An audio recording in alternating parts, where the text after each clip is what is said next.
Hello there. Upon being asked to make a family of glass people for Richard Amin, I got to thinking about, should I make a fictional bunch of characters that have no heritage, someone that I couldn't relate the actual honest facts about to you?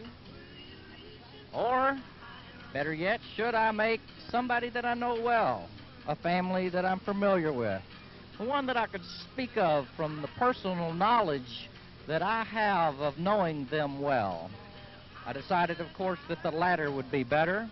These aren't faceless, mindless critters with no heritage. These are an honest family of people, and now I'll introduce them to you from left to right, starting on the left with one hand out, his right hand in the air, wearing a little green hat, a blue shirt, dark blue sweater, blue buttons, and, of course, blue jeans, white sneakers. To the far left, you will notice Fred Zithead. Moving to the right, the next character you see, and he is a character, is Fred's son. You notice how he emulates his father standing there with one arm out. It's because that he thinks the world of his dad and because he wants to be like Fred in every way. His name is Freddie Zithead, little Freddie Zithead. Moving on to setting down on the front of the pedestal, you notice little Frederick Zithead. Frederick Zithead couldn't want to be like his dad less.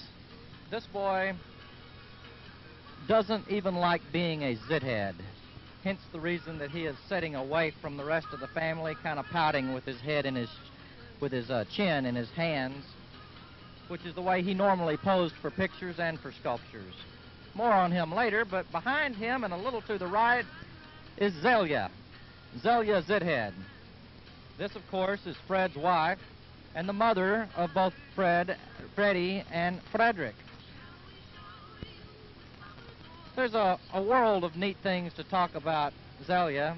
Zelia was an artist, is an artist, and of course she's pregnant again. You can see that there quite clearly by the way she's proud and holding her stomach out to show you there. Then next to her is her daddy, Zed Crossbinder.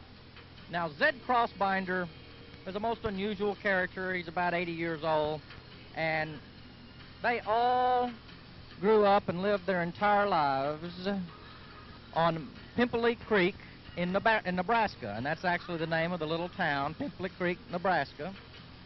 And you have to go down a bunch of winding roads to get there, but once you get there, you see on the little sign, you're in Pimpley Creek. There's only two basic families in Pimpley Creek, the Zitheads and the Crossbiters, and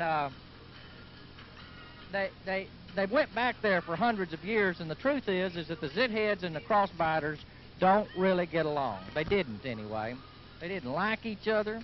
They'd never been friends, and you'll notice, if you will, that the old man Zed is missing his nose, and that's because that Fred's great-grandpa, Fred Zithead, shot off Zed's nose with a .22 when they were both young'uns in a feud that they were having.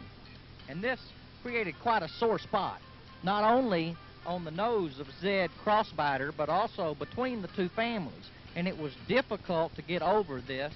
And in fact, when Zelia come to her daddy and said, Daddy Z, that's what they called him, was Daddy Z. The Daddy Z said, I want to marry that Zithead.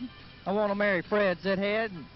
And old Daddy Z looked at her and shook his head and just kind of, with a look of astonishment and disbelief, and he said, Daughter, you will never marry Fred Zithead.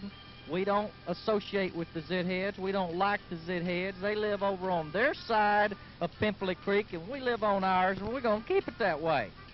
Well, one thing led to another, and when little Zelia was 12 years old, she figured out that if she got pregnant, well, they both figured it out, Fred and her, that if she got pregnant, that he would have to marry her, and that Zed would either have to kill him or let him marry her. And well, it was in the 1980s now, at this time when this happened, so it wasn't much killing going on, not in Pimply Creek anyway. So he decided to let them get married. She showed up and said, "Daddy, I'm pregnant. And it's Fred Zithead's boy, and son or kid, and we got to get married." Well, this was really hard for the old man to take, but he finally said, "Okay, you can get married," much against his will, and he didn't even go to the wedding. Well, about 7, 8 months later, they had little Freddie. And, one of the reasons Zed hated Fred in the first place was because that Fred kind of showed him up. See, Fred was a very successful worm farmer, and he had the largest worm farm anywhere in Nebraska. He had 300 acres of finely cultivated worm farm, and just about as far as the eye could see in every direction was Fred's worm farm if you were standing right in the middle. And he had worm houses, and he had worm barns, and it was really, well, you'd probably heard of Fred. Back in the, 10 years ago or so, Fred's the fella that made national news by discovering there was more lean meat on a worm and less fat than in cow meat. And he tried to put across this worm burger idea on the nation, but they didn't grab it. It never made it nationally, but the people there around Pimply Creek liked his worm burgers a lot. So in fact, about his only claim to fame was that he took one area down on the side, the northeast corner of his land, and he took this old barn that he used to raise worms in, he cleared it out, and he put up a big neon sign. The neon sign said, "Fred Zithead's world-famous worm burger barn and boutique." Now, the boutique part come in with Zelda. See, Zelda had learned early in their relationship somehow that if you take worms, these big old 5, 6, 7-inch worms, and you lay them out on hot cement, that they will kind of curl up and dry out. And they looked really sort of unusual to her, and she started hand painting these things. And pretty soon she had a whole box full of them. They was all hand painted, and she didn't know what to do with them. So experimenting, you can imagine the next step, of course, would be to figure out what to do with them, and logically one thing led to another, and she started making women's hair berets out of them. And so she labeled her, another women's adornment, and she labeled her product Zelia Zithead's Women's Wearable Worm Art. And she had it on little cards, and it said that, and they weren't very popular in other parts of the country or anything, but right around there in Pimplyville, all the women went nuts over them. They loved Zelia's worm art. And she made little pins and little brooches for the women to wear and all sorts of nice little stuff, And while people would come in and be eating Fred's worm burgers, he would, and see, Fred and Frederick would make them there together. Frederick wanted to be like his daddy so much. He just loved his daddy, and it still does.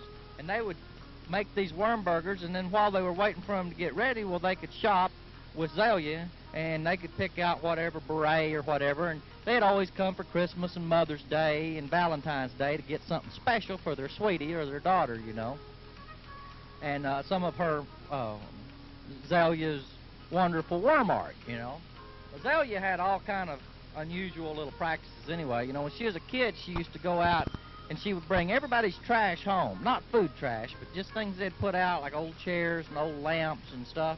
She'd bring it home and she'd tie it together and use whatever means she could to put it together, and she'd make this weird-looking art out of it. And so people had always just talked about Zelia being kind of unusual, and artists are like that, though, and Zelia was definitely the artist of Pimply Creek. There was no one that really was like her. Well, little old Frederick, sitting down there in front pouting, in the first place, no one really knew it, but he was smarter than the whole bunch put together. And he was very rebellious. And in high school, he was making, D's and F's, where little Freddie over there was making A's. But the only reason that Frederick was making D's and F's was because that he really just wasn't interested. And when he was 12, he dyed his hair blue and cut a big shave on each side and left himself a tall blue mohawk and these long blue sideburns that hung down on his shoulders to show his rebellion. and the whole family was displeased with this, you can imagine. But he didn't want to be like his daddy or his mama. He just wanted to grow up and get the hell out of Pimpleyville.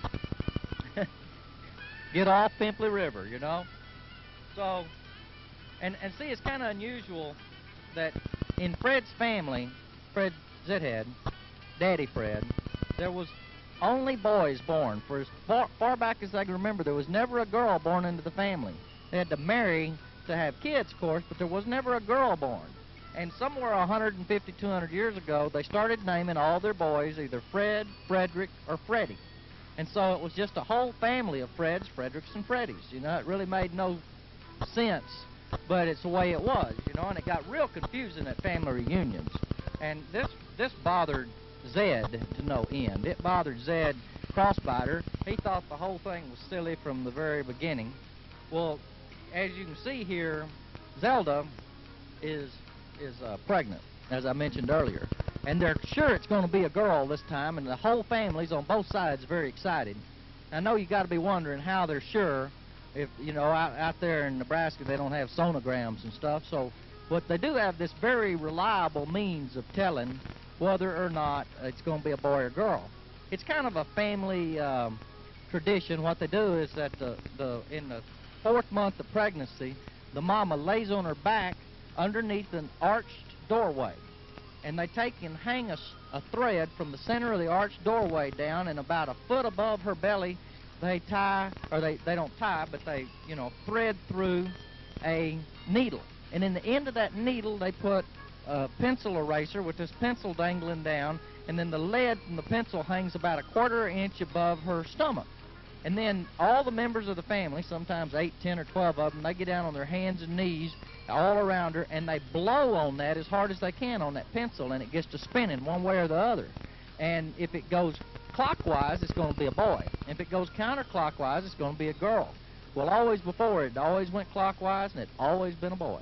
And this time, it started spinning counterclockwise, so they was pretty sure that they was going to get a girl this time. And of course, they're going to name her Frederica. Frederica Zithead. And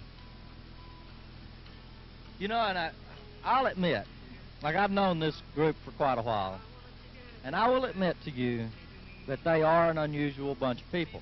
They're good friends, and I like them, but they're not your normal, average, ordinary family. Well, maybe for Pimpleyville they are, but you know, for anywhere else they would probably be considered a little out of the ordinary. They had all kind of hobbies and habits. You know, I was talking about Zelia's art. She made all sorts of big art and little art, and she'd go on these tangents. She'd just go out and spray paint things sometimes in the yard. And every time she'd make a big sculpture, well, Fred would, after if he'd let it stand a few days, and then he'd want it out of the way. Well, they had a great big backyard, and he'd just take it and hide it in the backyard. Well, after a few years, the backyard was just totally cluttered with all these sculptures. Tall ones, skinny ones, fat ones, short ones, every material you can imagine. Wild-looking stuff. And, of course, Freddie and Frederick would use them for forts, and they'd pile them all up on top of each other. And some of them, after they got them all together, is 10, 12 foot tall, you know, and they was able to use them for forts and for all sorts of things, you know. Kids with imagination can figure out tons of things to do with all of this stuff. And this really didn't bother her too much. If it had, she'd have clobbered Fred, because as you can see, she's a little bigger than Fred, and Fred's has always been a little wimpy compared to her. And up in Pimpleyville, the men don't boss the women around too much. They don't, you know, rule the roost, so to speak, you know. And finally, old Zed Crossbiter moved in with the whole bunch, much to his dislike, and they don't really get along, but he did. He was like, you know, he wanted to be close to his grandkids, and he wanted to be a part of the family, and most of the Crossbiters had either died off or moved away, and he was sort of left over on that side of Pimply River by itself, and so they decided to all move in, and it was you know, it was sort of embarrassing anytime it come up when they'd be out eating or whatever. Anytime it come up about the fact that Fred's great-granddad had blowed off his nose with a .22, and he had this little metal nose that he wore around some. He had to tie it on, and a friend of his had fashioned it for him there at the blacksmith shop back when there was a blacksmith. But it was kind of dingy and dirty, and it didn't look like a nose. So after a while, he got to where he just didn't hardly wear it anymore. And you know, so it would come up invariably, this old guy with no nose, you know, and how did that happen? And see, Fred always snickered about it behind Zed's back. And any time that Zelda found out about that, she would slap the shit out of Fred, but Fred didn't care. It was funny to him, you know. It was like, no matter what Zed did, Fred always had one up on him because his granddaddy had blowed off his nose, you know. And old Zed, he always had these chronic sinus infections, you know, and he was always kind of running at the nose anyway. And it was a mess. It was, you just had to be there to kind of see what was happening. But, but the whole family was odd. The only one that really was a together thinking, really smart, intelligent character was little Frederick. And even with his long blue hair and his mohawk and his fat little chubby body, he, if you really got to know him, you know, past all the crudeness of being ashamed of being a zithead, he was intelligent. He really just had it together, and he was much more intelligent than Freddie. Freddie just wanted to be like his daddy. Freddie loved to get up in the morning, even at 6 and 7 years old, and go out and work in the worm fields. And right there beside his dad, and they'd dig them worms, you know, and they'd cultivate them rascals, and it was really something else. So I'm sure that, you know, I'm sure you realize I'm leaving an awful lot out of the Zithead story here. But as I said before, I just wanted to fill you in a little bit on who these folks are so that you would have an idea of where I come up with this creation for you, and that it would be more special for you. And so that you would be able to relate to these folks and, of course, feel like that you knew them also, and it would be more important than if I'd have just made some faceless bunch of people with no heritage and that I didn't know about. And so I hope you enjoy having them in your home, and with any luck at all, someday I'll have a chance and I'll tell you more about them. They are an unusual group of people, and they're always doing stuff that is a little out of the ordinary and stuff that you just wouldn't expect. And so until that point, well, I'm sure that you will be dying to know more about them, but you can let your own imagination run a little bit, and you'll probably be pretty accurate as to what they're up to. So that's my story of the Zitheads and the Crossbiters and how they come together to form the Fred Zithead family in Pimply Creek, Nebraska.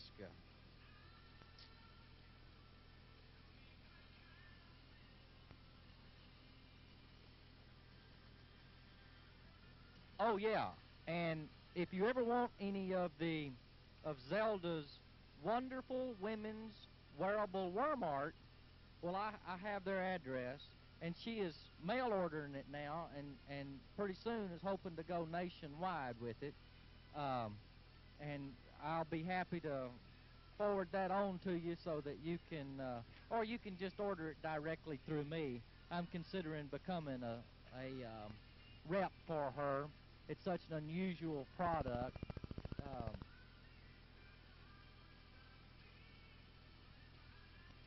And I'll talk to you later.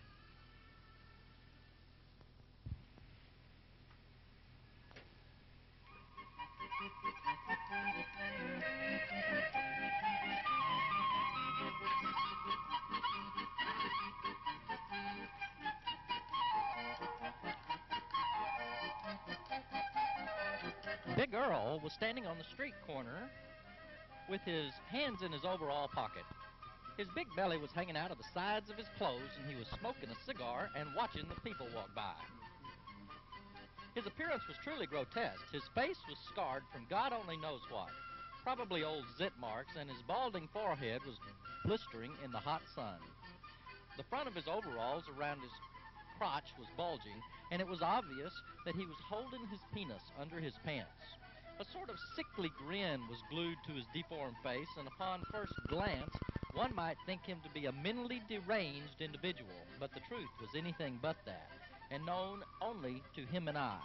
Maybe known only to him, but judging from his cocky, almost sick, sly grin, and the way he was lifting one eyebrow just enough to insist that there must be a devilish plan brewing in his tormented